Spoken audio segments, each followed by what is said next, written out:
অনস্বীকার্য। সাহিত্য সাংস্কৃতিক আন্দোলনের মূল শক্তি। একটা আন্দোলন আপনি সাহিত্য ছাড়া হয় না। তুমি কে আমি কে, রাজাকার রাজাকার, বুঝেন নাই? দিল্লি না ঢাকা, এই যে একটা সাহিত্যপূর্ণ আন্দোলনকে এটা কি পরিমাণ উজ্জীবিত করেছে বুঝতে পারেন নাই? আর যে পরিমাণ তারা আর্ট করে লিখছে, বই পুস্তকে, রাস্তাঘাটে, পিলারে, রোডঘাট লিখছে, যে সাহিত্যের আন্দোলনের একটা শক্তি।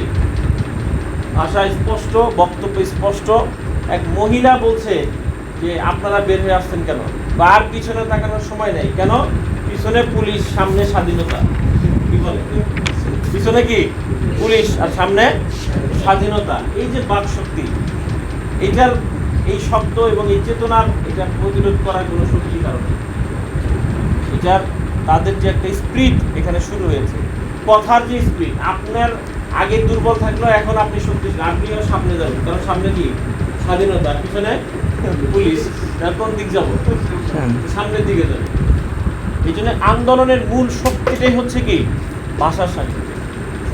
এই জন্য কোরআন যখন নাজিল হইতো, কাফেররা ভয় পেত যে কোন আয়াতকারী নাজিল হয়, কোন গোপন তথ্য ফাঁস করে দেয় আল্লাহ তাআলা। তারা খুব পেরেশানিতে থাকে। একটা সমাজ, একটা জাতি ও একটা পরিবেশকে যখন নৈতিক অবক্ষয়ের অভিশাপ গ্রাস করে ফেলে, যেটা এখন হয়েছে, আপনি সমাজকে কিভাবে শুদ্ধ করবেন? আপনি একা কত কোটি টাকা দিয়ে গরিবকে ধরিয়ে করতে পারবেন? আপনি একা কি অস্ত্র ব্যবহার করে মানুষের অন্যায় বাধা দিতে পারবেন না। একটা সমাজ যখন নৈতিক অবক্ষয় একদম ধ্বংস হয়ে যায়, নামাজ শত শত মানুষ একসাথে জামাত করতেছে, আপনি কি মারতে পারবেন তাদেরকে?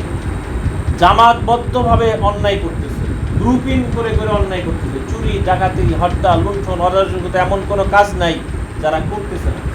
এই যে অধপতিত নিগৃহীত এই জাতিকে আপনি কিভাবে উপরে উঠাবেন? একটাই শক্তি, ভাষা এবং আলোচনার শক্তি।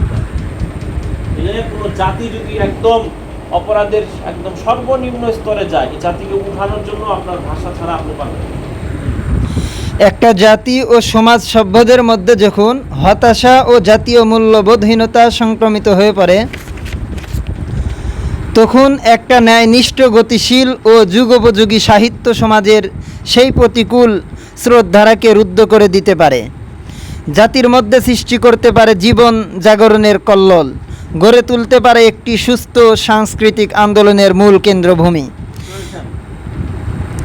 একটা প্রতিকূল সমাজ ব্যবস্থার প্রেক্ষাপটে অন্যায়, অনাচার জর্জরিত একটা জাতির পুনঃসংস্কার বা একটা জাতিকে হতাশা ও চেতনাহীনতার অভিশাপ থেকে মুক্তি দিতে হলে এবং চিন্তাধারার পুনর্জাগরণ সৃষ্টি করতে হলে একটা বলিষ্ঠ ও ন্যায়নিষ্ঠ সাহিত্যের প্রয়োজন ও গুরুত্ব বোধ করি।